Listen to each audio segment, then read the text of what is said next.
ವ್ಯಕ್ತಿಗತ ಅಭಿಷೇಕ. ಎರಡನೇ ಹಂತದ ಅಭಿಷೇಕ రెండవ వ్యక్తి యొక్క ಅದು ಅಭಿಷೇಕ. ರಾಜನ ಅಭಿಷೇಕ. ಅದು ರಾಜ ಅಭಿಷೇಕ. ಆಮೇಲೆ ಹೇಳ್ರಿ, ನನ್ನ ಮೇಲೆ నా మీద ವೈಯಕ್ತಿಕವಾದಂತ ಅಭಿಷೇಕ ಇದೆ. ಅಭಿಷೇಕ ఉంది. ಅದಾದ ಮೇಲೆ ರಾಜನ ಅಭಿಷೇಕ ಇದೆ. రాజ అభిషేకం కూడా ఉంది. ಈಗ ರಾಜನ ಅಭಿಷೇಕ ಹೇಗೆ ಬರುತ್ತೆ? అయితే రాజన అభిషేకం ఏ విధంగా వస్తుంది? ಹೇಗೆ ಬರುತ್ತೆ ಅಂತಂದ್ರೆ, ఏ విధంగా వస్తుంది? ಮೊದಲನೇ ಅಭಿಷೇಕದಲ್ಲಿ మొదటి అభిషేకంలో ನೀನು ಪರಿಣಿತಿ ಹೊಂದಿರಬೇಕು. పరిణితి చెంది ఉండాలి. ಏನ್ ಹೊಂದಿರ್ಬೇಕಂತ? ఏం పొంది ఉండాలంట? ಮೊದಲನೇ ಅಭಿಷೇಕದಲ್ಲಿ మొదటి ಅಭಿಷೇకంలో ಪರಿಣಿತಿ ಹೊಂದಿರಬೇಕು. పరిణితి చెంది ఉండాలి. ಈ ಮೊದಲನೇ ಹಂತದ ಅಭಿಷೇಕ ದೇವರು ನಿಮಗೆ ಕೊಟ್ಟಿದ್ದಾರೆ. మొదటి మెట్టు అభిషేకం మీకు ఇచ్చారు కదా ప్రభు. ನೀವು ಎಷ್ಟು ಜನರನ್ನ మీరు ಸ್ವಸ್ಥಪಡಿಸಿದ್ದೀರಾ? ఎంత మందిని స్వస్థపరిచి ఉన్నారు? ಎಷ್ಟು ದೆವ್ವಗಳನ್ನ ఎంత ಓಡಿಸಿದ್ದೀರಾ? దయ్యములను వెళ్ళగట్టారు? ಎಷ್ಟು ಗೊಲ್ಯಾತನನ್ನ ನೀವು ಸಾಯಿಸಿದ್ದೀರಾ? ఎంత మంది గొల్లియాతులను మీరు ಎಷ್ಟು చంపేసినారు? ಜನ ಮಾಟ ಮಂತ್ರ ಶಕ್ತಿಗಳಿಂದ ಅವರ ಬಿಡುಗಡೆ ఎంత ಮಾಡಿದ್ದೀರಾ? మందిని మాట మంత్ర శక్తుల నుండి మీరు విడిపించారు? ಇದೆಲ್ಲ ನೀವು ಮಾಡಿದ್ರೆ ఇవన్నీ మీరు చేసి ఉంటే గనుక ಕರ್ತನ್ ಹೇಳ್ತಾನೆ, ప్రభు అంటారు, ಬಾ ನಿನ್ನನ್ನ రా నిన్ను ಎರಡನೇ ಹಂತ ಕರ್ಕೊಂಡು ಹೋಗ್ತೀನಿ. రెండవ మెట్టుకు నేను పిలుచుకొని వెళ్తాను అంటారు. ಹಲ್ಲೆಲೂಯಾ. హల్లెలూయా. ಎರಡನೇ ಹಂತಕ್ಕೆ ನಾವು ಹೋಗ್ಬಿಡೋಣ. ఇప్పుడు రెండవ మెట్టుకు మనం వెళ్ళిపోదాం. ಇದನ್ನ దావీదును ಯೂದ ಕುಲದ ರಾಜನಾಗಿ యూదా కులದ రాజుగా ಅಭಿಷೇಕಿಸ್ತಾ ಇದ್ದ. అభిషేకిస్తూ ఉన్నారు. ಈಗ ದಾವಿದನು ఇప్పుడు దావీదు ಸಾಮಾನ್ಯವಾದನಲ್ಲ, సామాన్యమైన వాడు కాదు. ದೇಶಗಳ ಮೇಲೆ ಅವನು ರಾಜನಾಗಿದ್ದಾನೆ. ఇప్పుడు దేశముల మీద ఆయన రాజుగా నియమింపబడుతూ ಆಮೇಲೆ ఉన్నాడు. ಹಲ್ಲೆಲೂಯಾ. హల్లెలూయా. ಯೂದ ಗೋತ್ರದವರ ಮೇಲೆ యూదా కులపు వారి మీద ಅವನು ಅಭಿಷೇಕಿಸಲ್ಪಡುತ್ತಿದ್ದಾನೆ. ఆయన అభిషేకింపబడుతూ ఉన్నాడు. 12 ಕುಲದವರ ಮಧ್ಯದಲ್ಲಿ 12 కులముల మధ్యలో ಅವನೊಬ್ಬ ರಾಜನಾಗಿ ನಿಂತಿದ್ದಾನೆ. ఆయన ఒక రాజుగా ఆయన నిలబడి ఉంటున్నాడు. ಕರ್ತನು ಇವತ್ತು ಏನ್ ಹೇಳ್ತಿದ್ದಾನೆ ಅಂದ್ರೆ, ప్రభు ఈ రోజు ఏం చెప్తున్నాడు? ನಾನು ನಿನಗೆ ಕೊಟ್ಟಂತ ವರಗಳನ್ನ నేను నీకు ఇచ్చినటువంటి ನೀನು వరము ಉಪಯೋಗ ಮಾಡಿಕೊಳ್ಳೋದಾದರೆ ಈ ఉపయోగించుకున్నట్లయితే ದೇಶಕ್ಕೆ ಈ ದೇಶಕ್ಕೆ ನಿನ್ನನ್ನು ಒಂದು ರಾಜನಾಗಿ ನಾನು ನಿಲ್ಲಿಸ್ತೇನೆ. ఒక రాజుగా నేను నిలబెడతాను అంటున్నారు. ಅಂದ್ರೆ ಏನಂತಂದ್ರೆ, అంటే ఏమంటే ದೇಶವೇ ನೋಡುವ ಹಾಗೆ దేశమే చూసే విధంగా ನಿನ್ನ ಮೂಲಕವಾಗಿ ಅದ್ಭುತ ಕಾರ್ಯಗಳನ್ನ ಮಹತ್ ಕಾರ್ಯಗಳನ್ನ ನಾನು ಮಾಡ್ತೇನೆ. ఈ ద్వారా అద్భుతములను మహత్ కార్యములను నేను జరిగిస్తాను. ಹಲ್ಲೆಲೂಯಾ. హల్లెలూయా. ಕೆಲವರೆಲ್ಲ ನೋಡ್ತಾ ಇರ್ತೀರ, కొంతమంది మీరు చూస్తూ ఉంటారు, ಮನೆಯಲ್ಲೇ ಇರ್ತಾರೆ. ఇంట్లోనే ఉంటారు. ಮನೆಯಲ್ಲಿ ಸೇವಕರು ಏನ್ ಮಾಡ್ತಾರೆ ಅಂತಂದ್ರೆ, ఇంట్లోనే సేవకులు ఏం చేస్తారు? ಟಿವಿ ಆನ್ ಮಾಡಿರ್ತಾರೆ. టీవీ ఆన్ చేసుకొని ಆನ್ ಮಾಡಿ ಆನ್ಲೈನ್ ಅಲ್ಲಿ ಎಲ್ಲರನ್ನ ಸೇರಿಸಿರ್ತಾರೆ. ఆన్లైన్ లో అందరిని చేర్చి ఉంటారు. ಅವ್ರಿಗೋಸ್ಕರ ಈ ಪ್ರಾರ್ಥನೆ ಮಾಡ್ತಾ ಇರುವಾಗ వారి కొరకు ప్రార్థిస్తూ ఉన్నప్పుడు ಅಲ್ಲಿ ಅವರಿಗೆ ಸ್ವಸ್ಥತೆ ಆಗ್ತಾರೆ. అక్కడే వారికి స్వస్థత పడుతూ ದೇಶದ ఉంటుంది. ಎಲ್ಲೋ ಒಂದು ದಿಕ್ಕಿನಲ್ಲಿ ಇರ್ತಾರೆ. దేశపు ఏదో ఒక దిక్కులో ఉంటారు. ರೂಮ್ ಅಲ್ಲಿ ಇರ್ತಾರೆ. వాళ్ళు రూమ్ లో ఉంటారు. ಅವ್ರಿಗೆ ಇರುವಂತ ಗಡ್ಡೆ ಏನಾಗುತ್ತೆ ಅಂತ ಒಡೆದು ಹೊರಗೆ వారికి ಬರುತ್ತೆ. ఉండబడిన గడ్డలన్నీ కూడా పగిలి బయటకు వచ్చేవిగా ನಾನು ఉన్నాయి. ನೋಡಿದೀನಿ ಒಂದು ಪ್ರೆಗ್ನೆಂಟ್ ಲೇಡಿ. నేను చూసినాను ఒక ప్రెగ్నెంట్ లేడీ. ಆ ಪ್ರೆಗ್ನೆಂಟ್ ಲೇಡಿಗೆ ఆ ప్రెగ్నెంట్ లేడీకి ಇಲ್ಲಿ ಪ್ರೇಯರ್ ಮಾಡ್ತಿದ್ರೆ ఎక్కడ ప్రార్థిస్తూ ಅಲ್ಲಿ ఉంటే ಡೆಲಿವರಿ ಆಗ್ತಾ ಇದೆ. అక్కడ డెలివరీ అవుతూ ఉంది. ಹಲ್ಲೆಲೂಯಾ. హల్లెలూయా. ಅದು అది వచ్చేసి ಎರಡನೇ ಹಂತದ ಅಭಿಷೇಕ. రెండవ మెట్టు యొక్క అభిషేకం. ದೇಶವೇ ನೋಡಿದೆ, దేశమే చూసి ఉంది. ಇಡೀ ದೇಶ ನೋಡಿದೆ. ఈ మొత్తం దేశమంతా ಆ ಒಂದು చూసి ವಿಡಿಯೋ ಬಂದು ఆ వీడియో వచ్చేసి 1 ಕೋಟಿಗಿಂತ ಅಧಿಕ ಮಕ್ಕಳು ನೋಡಿದ್ದಾರೆ. 1 కోటి కన్నా ఎక్కువ మంది దాన్ని చూసి ఉంటున్నారు. ನೀನ್ ಮನೇಲೇ ಇದ್ದು ಮಾಡ್ಬೋದು ನೀನ್ ಆ ಕೆಲಸ. ఇంట్లోనే ఉండి ఆ పని చేయొచ్చు. ಆದ್ರೆ ದೇವರು ಹೇಳ್ತಾನೆ, అయితే దేవుడు అంటున్నారు, ಅದಕ್ಕೆ ಬೇಕಾದದ್ದು ಒಂದೇ, దానికి కావాల్సింది ఒకటే, ಹಸಿವು ಬೇಕು. దానికి ఆకలి అనేది నీలో ఉంటే ನಾನು ನಿನಗೆ ಕೊಡ್ತೇನೆ. నేను నీకు ఇస్తాను అంటున్నాడు. ಹಲ್ಲೆಲೂಯಾ. హల్లెలూయా. ಹಲ್ಲೆಲೂಯಾ. హల్లెలూయా. ನಾನು ನಮ್ಮ ಅಪ್ಪರಿಗೆ ಹೇಳಿದೆ, నేను మా నాన్నతో అన్నాను, ಮಗು ಅಳ್ತಾ ಇದೆ, ఆ పిల్లవాడు ఏడుస్తూ ಹಾಲು ఉన్నాడు, ಕೊಡು, పాలివ్వండి, ಬಾಟ್ಲಿಗೆ ಹಾಲು ಹಾಕೊಡು. పాల బుడ్డిని వానికి ನಮ್ಮ ಅಪ್ಪ ಏನ್ ಹೇಳ್ತಾರೆ ಗೊತ್ತಾ? మా తండ్రి ఏమంటారు ಏ, తెలుసా? ಅವ್ನಿಗೆ ಕೊಡಬಾರ್ದು, వానికి ఇప్పుడు ఇవ్వకూడదు, ವೇಸ್ಟ್ ಮಾಡ್ತಾನೆ. వేస్ట్ ಅವ್ನಿಗೆ చేసేస్తాడు. ಹಸಿವಾದಾಗ ಮಾತ್ರನೇ మనకి ఆకలి అయినప్పుడు మట్టుకే ಅವ್ನಿಗೆ ಹಾಲು ಕೊಟ್ರೆ మనం వానికి ಅವನು ಅದನ್ನ పాలిస్తే ಫುಲ್ಲು ಕುಡಿತಾನೆ. దాన్ని ఫుల్ గా వాడు తాగుతాడు అని అంటారు. ಹಲ್ಲೆಲೂಯಾ. హల్లెలూయా.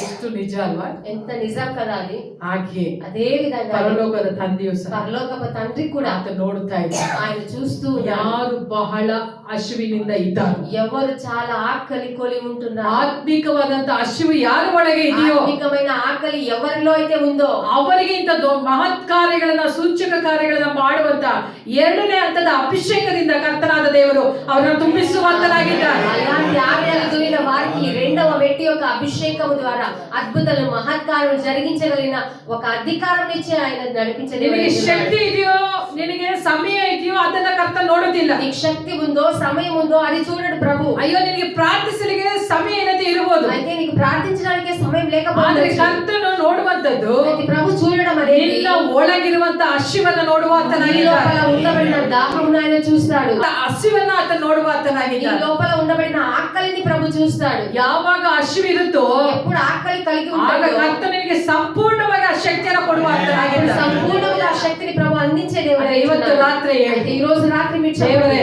దేవా ನಾನು ಎರಡನೇ ಹಂತದ ಅಭಿಷೇಕದ ಒಳಗೆ ಹೋಗ್ಲಿಕ್ಕೆ ನಾನು ಇಷ್ಟಪಡ್ತಾ ಇದ್ದೇನೆ. దేవా, రెండవ వ్యక్తి యొక్క అభిషేకంలోనికి నేను వెళ్ళడానికి నేను ನಾನು ಎರಡನೇ ఆశిస్తున్నాను. ಹಂತದ ಅಭಿಷೇಕದ ಒಳಗೆ ಹೋಗ್ಲಿಕ್ಕೆ ಇಷ್ಟಪಡ್ತಾ ಇದ್ದೇನೆ. రెండవ వ్యక్తి యొక్క అభిషేకంలోనికి వెళ్ళడానికి నేను ఆశిస్తూ ఉన్నాను. ದಾವೀದನನ್ನ దావీదును ಎರಡನೇ ಹಂತದ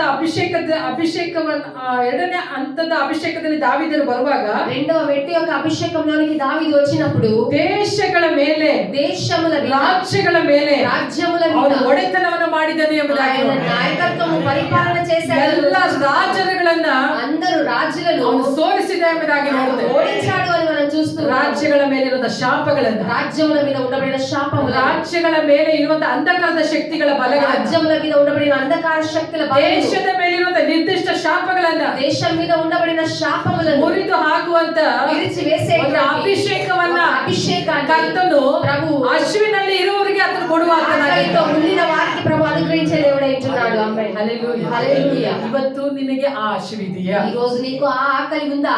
ನನಗೆ ಇವತ್ತು ಕರ್ತನು ಕೇಳ್ತಾ ఈ ಇದ್ದಾನೆ, రోజు ప్రభు అడుగుతూ ఉన్నారు, ನೀನು ಹಸಿವಿನಿಂದ ಇರುವುದಾ? నువ్వు ఆకలితో ఉన్నట్లయితే, ತುಂಬಾ ಹಸಿವಲ್ಲಿ ಇದೆಯಾ? చాలా ఆకలితో ఉన్నావా? ಇದ್ರೆ ನಾನು ಇದನ್ನು ಕೊಡ್ತೇನೆ. ఉంటే నేను నీకు దీన్ని ఇస్తాను అని. ಹಲ್ಲೆಲೂಯಾ. హల్లెలూయా.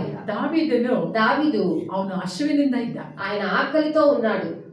ಅವನು ಅಭಿಷೇಕಿಸಿದ ಮೊದಲನೇ ಹಂತದ ಅಭಿಷೇಕದಲ್ಲಿಯೇ ఆయన మొదటి వ్యక్తి యొక్క అభిషేకంలోనే ಎಲ್ಲೂ ಸೋಲಿಲ್ಲ, ఆయన ఎక్కడ ఓడిపోలేదు. ಎಲ್ಲವನ್ನ ಗೆದ್ದು ಬಂದ. అన్నిటిని జయించుకొని వచ్చాడు. ಕರ್ತನಿಗೆ ಗೊತ್ತಾಗ್ಬಿಟ್ಟು ప్రభువుకు తెలిసిపోయింది, ಈ ಸಿಂಹವನ್ನ, ఈ సింహాన్ని, ಕರಡಿಯನ್ನ, ఈ ఎలుగుబంటిని, ಗೊಲ್ಯಾತನನ್ನೇ గొల్యాతునే ಕೊಂದಿದ್ದಾನೆ ಅಂದ್ರೆ చంపేసి ఉన్నాడు. ರಾಜ್ಯಗಳ ಮೇಲೆ ನಿಲ್ಲಿಸಿದ್ರು, రాజ్యముల మీద ರಾಜ್ಯವನ್ನು ಸೋಲಿಸಲಿಕ್ಕೆ, రాజ్యమును ದೇಶವನ್ನು ఓడించడానికి, ಸೋಲಿಸಲಿಕ್ಕೆ దేశమును ನಿನಗೆ ఓడించడానికి ಶಕ್ತಿ ಇದೆ. నీకు శక్తి ఉంది. ಹಲ್ಲೆಲೂಯಾ. హల్లెలూయా. ಅವನಿಗೆ ಶಕ್ತಿ ಇದೆ. ఆయనకు శక్తి ఉంది. ಅದನ್ನ దాన్ని ದೇವರ ಅರಿತ. దేవుడు ఎరిగాడు. ಅದಕ್ಕೆ అందుకే ಅವನಿಗೆ ఆయన ಎರಡನೇ ಹಂತದ ಅಭಿಷೇಕವನ್ನು ಆತನು రెండవ వ్యక్తి యొక్క అభిషేకాన్ని దయచేశాడు. ಇವತ್ತು ఈ రోజు ನಮಗೆ మనకు ಬರುವಂತ ಉಪದ್ರವಗಳ ಮಧ್ಯದಲ್ಲಿ వచ్చే ఉపద్రవముల మధ్య ನಾವು ಸೋತು ಹೋಗ್ಬಿಡ್ತಾ మనం ಇದ್ದೇವೆ. ఓడిపోతున్నాము. ಫಸ್ಟ್ ಲೆವೆಲ್ ಅನಾಯಿಂಟಿಂಗ್ ಅನ್ನೇ మొదటి వ్యక్తి యొక్క ఉపయోగిస్తా అభిషేకాన్ని ಇಲ್ಲ. మనం ఉపయోగించడం లేదు. ನಾವು ಉಪಯೋಗಿಸ್ತಾ ಇಲ್ಲ. మనం ఉపయోగించడం లేదు. ಹಲ್ಲೆಲೂಯಾ. ಹಲ್ಲೆಲೂಯಾ. ನಾವು ಇವತ್ತು ಉಪಯೋಗಿಸಿದ್ರೆ మనం ఉపయోగించి ఉంటే ಎರಡನೇ ಹಂತದಲ್ಲಿ ಕರ್ತನಾದ ದೇವರು ನಮ್ಮನ್ನು ನಡೆಸ್ತಾರೆ. రెండవ వ్యక్తిలో ప్రభు మమ్మల్ని అందరినీ కూడా నడిపించేవాడు. ಆದ್ರೆ ಬೇಕಾಗಿದ್ದು ಒಂದೇ, అయితే కావాల్సింది ఒకటే, ಹಸಿವು. ఆకలి.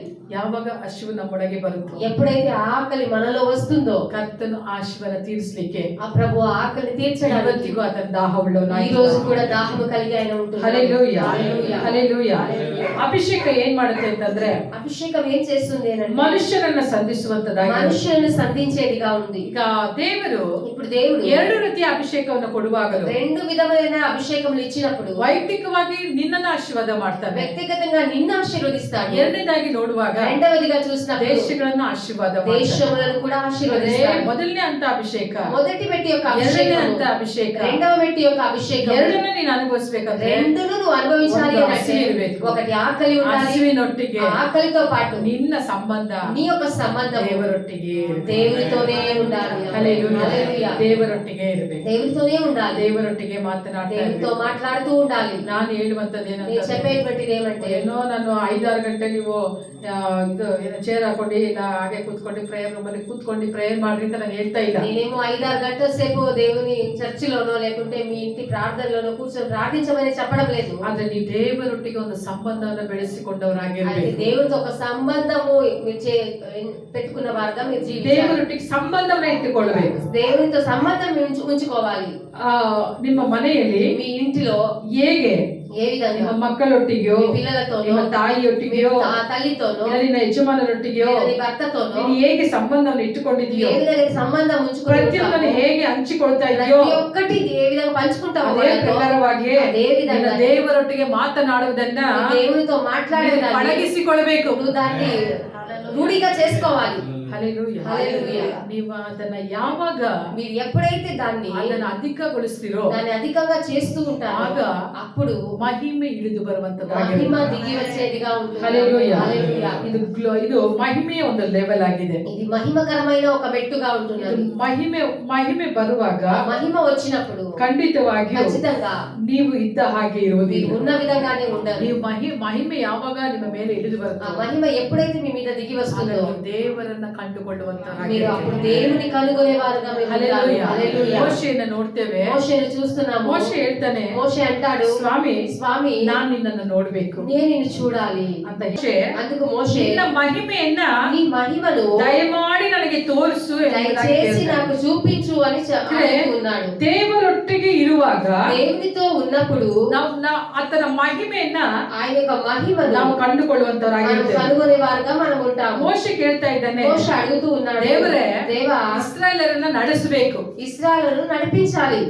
ಈಗ ನಾನು ಹೋಗ್ತಾ ಇರುವಂತ ಹಾದಿ ಯಾವುದು ಅಂತಂದ್ರೆ, నేను వెళ్తూ ఉండే మార్గం ఏది అని అంటే ಕಾನಾನ್ ದೇಶಕ್ಕೆ ನಡೆಸ್ಕೊಂಡು ಹೋಗ್ಬೇಕಂತಂದ್ರೆ నా దేశానికి నడిపించుకొని వెళ్ళాలి. ನನಗೆ ಎರಡನೇ ಹಂತದ ಒಂದು ಅಭಿಷೇಕ ಬೇಕಾಗಿದೆ. నాకు రెండవ మెట్టు యొక్క అభిషేకం కావాలి. ಹಾಗಾದ್ರೆ అయితే ಎರಡನೇ ಹಂತದ ಅಭಿಷೇಕದಲ್ಲಿ ನಾನು ಹೋಗ್ಬೇಕಂತಂದ್ರೆ రెండవ మెట్టు యొక్క అభిషేకంలోనికి నేను వెళ్ళాలి అని అంటే ನನಗೆ ನಿನ್ನ ಮಹಿಮೆಯನ್ನು ತೋರ್ಪಡಿಸು. నాకు నీ యొక్క మహిమను చూపించు దేవా ಆದ್ರೆ అంటున్నాడు. ಮೋಶೆಯನ್ನು ನೋಡುವಾಗ అయితే మోషేను చూసినప్పుడు మోషే ಪ್ರತಿ ಒಂದಕ್ಕೂ ప్రతి ఒక్క దానికి ದೇವರ ಹತ್ರ ಕೇಳ್ತಾ ಇದ್ದ. దేవుని దగ్గరనే అడుగుతుండేవాడు. ಪ್ರತಿಯೊಂದಕ್ಕೂ ಕೇಳ್ತಾ ಇದ್ದ. ప్రతి ఒక్క దానికి అడుగుతుండేవాడు. ಏನ್ ಮಾಡ್ಬೇಕು ನಾನು? ఏం చేయాలి? ಪರಿಸ್ಥಿತಿ ಹೇಗಿದೆಯಾ? పరిస్థితి ఈ విధంగా ఉంది ಏನ್ కదా, ಮಾಡ್ಬೇಕು? ఏం చేయాలి? ಎಲ್ಲವನ್ನ ಕೇಳ್ತಾ ಇದ್ದ. అన్నిటిని అడుగుతూ ఉండేవాడు. ಆದ್ರೆ ದೇವರು ಹೇಳ್ತಿದ್ದ, అయితే దేవుడు ಯಾರು అంటున్నాడు, ನನ್ನ ಹತ್ರ ಬಂದು ಕೇಳ್ತಾ ಇದ್ದ? ఎందుకు నా దగ్గర వచ్చి అడుగుతున్నావు? ಹೋಗು, ನಾನು ನಿನಗೆ ಅಧಿಕಾರ ಕೊಟ್ಟಿದ್ದೇನೆ, వెళ్ళు, నేను నీకు అధికారం ఇచ్చి ಹೋಗಿ ఉన్నాను, ಪ್ರಾರ್ಥಿಸು, వెళ్ళి ప్రార్థించు, ಹಲ್ಲೆಲೂಯಾ, హల్లెలూయా, ಹೋಗಿ ಮಾತನಾಡು, వెళ్ళి మాట్లాడు. ಆ ರೀತಿಯಾಗಿ ಹೇಳ್ತಾ ಇದ್ದ. ఆ విధంగా ప్రభు చెప్తూ ఉండేవాడు. ಆದ್ರೆ అయితే ಇಲ್ಲಿಂದ ಕಾನಾನಿಗೆ ನಡೆಸ್ಕೊಂಡು ಹೋಗುವಾಗ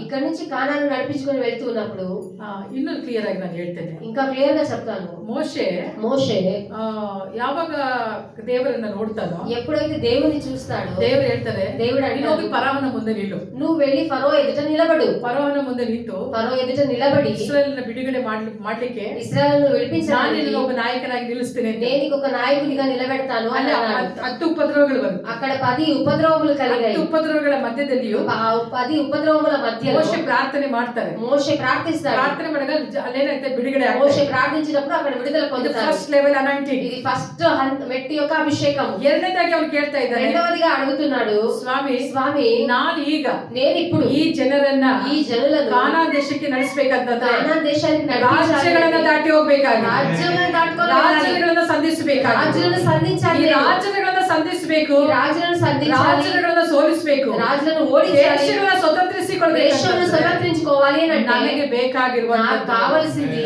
ನಮ್ಮ ಮಹಿಮೆ. నీ మహిమ. ಹಲ್ಲೆಲೂಯಾ. హల్లెలూయా. ಅವನಿಗೆ ಹಸಿವು ಉಂಟಾಗಿ ఇప్పుడు ఆయనకు ఆకలి కలిగింది. ಅಲ್ಲೇ ಸುಮ್ಮನೆ ಆಗ್ಲಿಲ್ಲ. అక్కడే గమనుండిపోలేదు. ಫಸ್ಟ್ ಲೆವೆಲ್ చాలు నాకు ఫస్ట్ లెవెల్. ಯಾರನ್ನಾದ್ರೂ ಇಟ್ಟು ಕರ್ಕೊಂಡು ಹೋಗಂತಾನೆ ಹೇಳಿಲ್ಲ. ఎవరైనా పెట్టి నువ్వు పిలుచుకొని వెళ్ళు అని చెప్పలేదు. దేవా, ನೀ ನನ್ನ ಜೊತೆಲಿ ಬರ್ಬೇಕು, నువ్వు నాతో పాటు రావాలి, ನೀ ನನ್ನ ಜೊತೆಲಿ ಇರ್ಬೇಕು, నువ్వు నాతోనే ಈಗ ఉండాలి. ನಾನು ಹೋಗ್ಬೇಕು, ఇప్పుడు నేను వెళ్ళాలి. ನಿನ್ನ ಮಹಿಮೆಯನ್ನ నీ మహిమను ನನಗೆ ತೋರ್ಪಡಿಸು, నాకు చూపించు. ಹಲ್ಲೆಲೂಯಾ. హల్లెలూయా. ಯಾವಾಗ ಮಹಿಮೆ ಬರುತ್ತೋ ఎప్పుడైతే మహిమ వస్తుందో ಆಗ అప్పుడు ನಾವು ಪರಿಪೂರ್ಣವಾಗಿ మనం పరిపూర్ణ ಅಭಿಷೇಕದಲ್ಲಿ ಮುಳುಗಿಸಲ್ಪಡುತ್ತೇವೆ. అభిషేకంలో ఉంచబడతాము. ಹಲ್ಲೆಲೂಯಾ. హల్లెలూయా. ಎಸೆಕಿಯ 37ರಲ್ಲಿ ఎజెకియా 37లో ನಾವು ನೋಡ್ತೇವೆ, మనం చూస్తున్నాము, ದೇವಸ್ಥಾನದ ಬಾಗಿಲ ಒಳಗಿಂದ ఆలయపు మందిరంలో నుండి ನೀರು ಹರಿದು ಬರ್ತಾ ಇತ್ತು. నీళ్లు ప్రవహిస్తూ వస్తున్నాయి. అవి ಎಲ್ಲಿತ್ತು ಅಂತಂದ್ರೆ ఎక్కడ ఉన్నాయి? ಪಾದದವರೆಗೆ ಇತ್ತು. పాదముల వరకు ఉన్నది. ಅದಾದ ಮೇಲೆ అదైన తర్వాత ಮೊಣಕಾಲಿನವರೆಗೆ ಬಂತು. మోకాళ్ళ వరకు ಅದಾದ ఉన్నది. ಮೇಲೆ ಅದು అదైన తర్వాత ಸೊಂಟದವರೆಗೆ ಬಂತು. నడుము వరకు వచ్చాయి. ಅದಾದ ಮೇಲೆ అదైన తర్వాత ಅದು ಈಜುವ ಆಳಕ್ಕೆ ಬಂತು. అది ఈత కొట్టేంత లెవెల్ కు వచ్చింది. ಹಲ್ಲೆಲೂಯಾ. హల్లెలూయా. ನಮ್ಮ ಅನೈಟಿಂಗ್ ಹೇಗಿದೆ, మన అభిషేకం ఏ విధంగా ఉంది? ಪಾದನು ನೆನೆಯೋದಿಲ್ಲ, అరికాలు నానవు. ಆ ರೀತಿಯಾಗಿದೆಯಾ? ఆ విధంగా ఉందా? ಇಲ್ಲ ಸೊಂಟದವರೆಗೆ ಇದೆಯಾ? లేదా నడుమట్టుకు ఉన్నాయా? ಇಲ್ಲ ಮೊಣಕಾಲವರೆಗೆ ಇದೆಯಾ? లేదా మోకాళ్ళ వరకు ಇಲ್ಲ ఉన్నాయా? ಈಜುತ್ತಾ ಇದೀವ? మనం లేదా ఈత కొట్టే విధంగా ఉంటున్నారా? ನಮಗೆ ಅದ ಅಭಿಷೇಕವನ್ನ ಕೊಡ್ಲಿಕ್ಕೆ ಇಷ್ಟಪಡ್ತಿರೋದು ಯಾವ್ದು ಅಂತಂದ್ರೆ దేవుడు మనకు ఇచ్చే అభిషేకము ఎలాంటిది ఇవ్వాలని ఆశిస్తూ ఉన్నాడు అంటే ಈಜುವ ಆಳಕ್ಕೆ ನಡೆಸಬೇಕೆಂಬುದಾಗಿ ఈత కొట్టే అంత లోతుకు మిమ్మల్ని నడిపించాలి అని ತಲೆಯವರೆಗೂ ప్రార్థిస్తున్నాడు. ಇರುವಂತ ಅಭಿಷೇಕ, తల వరకు ఉండబడిన అభిషేకం. ತಲೆಯವರೆಗೂ ಇರುವಂತ చెప్పండి, తల వరకు ఉండబడిన అభిషేకం. ಆನ್ಲೈನ್ ನಲ್ಲಿ ಇರುವಂತ ತಲೆಯ ಮೇಲೆ ಇರುವಂತ ಅಭಿಷೇಕ. చెప్పండి, ఆన్లైన్ లో ఉండబడిన వాళ్ళు చెప్పండి, తల వరకు ఉండబడిన అభిషేకం, తల మీద ఉండబడిన అభిషేకం, ತಲೆ ಮೇಲೆ ಇರುವಂತ ಅಭಿಷೇಕ. తల మీద ఉండబడిన అభిషేకం. ತಲೆ ಯಾರು? అంటే తల ఎవరు? ಯಾರು ತಲೆ? Very good. ತಲೆ ಯಾರು? తల ఎవరు? ಕ್ರಿಸ್ತನೇ ನಮಗೆ ತಲೆ ಆಗಿ. క్రీస్తే మనకు తల ఇచ్చాడు. ಹಾಗಾದ್ರೆ అయితే ಕ್ರಿಸ್ತನ ಅಭಿಷೇಕವನ್ನ ನೀವು ಒಂದುವರೆಗೂ, క్రీస్తు యొక్క అభిషేకం మీరు పొందేంత వరకు ಒಂದು ಹಸಿವು ನಿಮ್ಮ ಒಳಗೆ ఒక ಉಂಟಾಗ್ತಾನೆ. ఆకలి మీలో కలుగుతూనే ఉండాలి. ಹಲ್ಲೆಲೂಯಾ. ಆ ಮಹಿಮೆನ ನನಗೆ ತೋರ್ಪಡಿಸು. ఆ మహిమను నాకు చూపించు. ಮೋಶೆ ಕೇಳ್ತಾ ಇದ್ದಾನೆ, మోషే అడుగుతూ ನನ್ನ ఉన్నాడు, ಮಹಿಮೆನ ದಯಮಾಡಿ ನನಗೆ నీ ತೋರ್ಪಡಿಸು. మహిమను దయచేసి నాకు చూపించు. ಆ ರೀತಿ ಕೇಳುವಾಗ ఆ విధంగా అడిగిన ಆತನ ಏನ್ ಮಾಡ್ತಿದ್ದಾನೆ ఆయన ಅಂದ್ರೆ ఏం చేస్తూ ఉన్నారు? ಮಹಿಮೆಯನ್ನು ತೋರ್ಪಡಿಸ್ತಾ ಇದ್ದಾನೆ. మహిమను చూపిస్తూ ఉన్నారు. ಮಹಿಮೆನ ತೋರ್ಪಡಿಸುವಾಗ ఆ మహిమను చూపిస్తూ ఉన్నప్పుడు ಹೇಗೆ ತೋರ್ಪಡಿಸ್ತಾ ಇದ್ದಾನೆ? ఏ విధంగా చూపిస్తూ ఉన్నారు? ಮಹಿಮೆ ಬರುವಾಗ ఆ మహిమ వచ్చినప్పుడు ಮೊದಲನಾಗಿ ಅವನು ತೋರಿಸ್ತಾ ಇದ್ದಾರೆ. ದೇವರು ಹೇಗೆ ತೋರಿಸ್ತಿದ್ದಾರೆ ಅಂದ್ರೆ, దేవుడు ఏ విధంగా చూపిస్తూ ఉన్నారు? ಮಹಿಮೆನ ಒಂದು ಲೈಟ್ ತರ ಬಿಟ್ಟು ತೋರಿಸ್ಲಿಲ್ಲ. మహిమను ఒక లైట్ విడిచిపెట్టినట్టు చూపించడం. ಮಹಿಮೆ ಅಂತಂದ್ರೆ మహిమ అంటే ತನ್ನ ಹೆಸರನ್ನ ಪ್ರಕಟಿಸಿಕೊಳ್ತಾ తన ಇದ್ದಾನೆ. పేరును ఆయన ಆಮೇಲೆ ప్రకటించుకుంటూ ఉన్నాడు.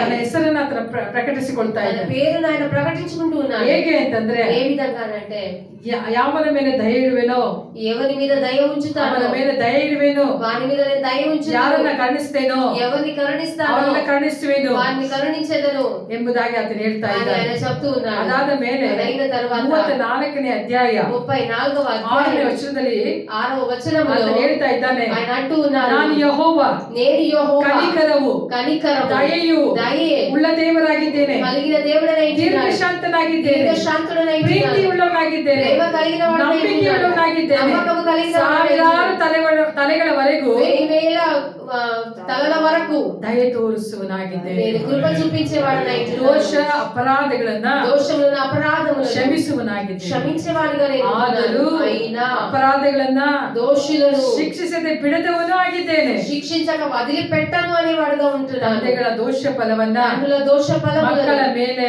కుమారుల 3-4 ತಲೆಮಾರುಗಳವರೆಗೆ 3-4 తరముల వరకు ಬರಮಾಡುವನು నేను ಆಗಿದ್ದೇನೆ. రప్పించేవాడను కూడా ఉంటున్నాను. ಹಲ್ಲೆಲೂಯಾ. హల్లెలూయా. ಆತನ ಕ್ಯಾರೆಕ್ಟರ್ ಅನ್ನ, ఆయన యొక్క స్వభావం, ಆತನ ನಾಮದ ಬಲವನ್ನ ఆయన నామం యొక్క బలమును ಆತನು ತೋರಿಸ್ತಾ ಇದ್ದಾನೆ. ఆయన అక్కడ చూపిస్తూ ఉన్నాడు. ನೀನು ಮಹಿಮೆ ತೋರಿಸು ಅಂತಂದ್ರೆ నువ్వు మహిమ చూపించు అని అంటే ಆತನು ఆయన ತನ್ನ ನಾಮದಲ್ಲಿರುವಂತ ಮಹಿಮೆಯನ್ನು ತೋರಿಸ್ತಾ తన ಇದ್ದಾನೆ. నామములో ఉండబడిన మహిమను ఆయన చూపిస్తున్నాడు. ಹಲ್ಲೆಲೂಯಾ. హల్లెలూయా. ಆದ್ರೆ ಎಲ್ಲಾ ಹೆಸರುಗಳಿಗಿಂತಲೂ ఆయన అన్ని పేర్ల కన్నా ಯೆಹೋವ ದೇವರಿಗೆ ಕೊಟ್ಟಂತ యెహోవా దేవునికి ఇయ్యబడిన ಎಲ್ಲಾ ಹೆಸರಿಗಿಂತಲೂ అన్ని పేర్ల కన్నా ಮೇಲಾದಂತ ಹೆಸರನ್ನ ఉన్నతమైన ಹೊಸ నామమును, ಒಡಂಬಡಿಕೆ ಜನರಾದಂತ కొత్త నిబంధన ನಮಗೆ ಆತನು ಕೊಟ್ಟಿದ್ದಾನೆ. మనకు ఆయన ఇచ్చి ಆ ఉంటున్నాడు. ಹೆಸರೇ ఆ పేరే ಯಾವುದು ಅಂತಂದ್ರೆ, ఏది అని అంటే ಯಾವ್ದ ಹೆಸರು? ఏది ఆ పేరు?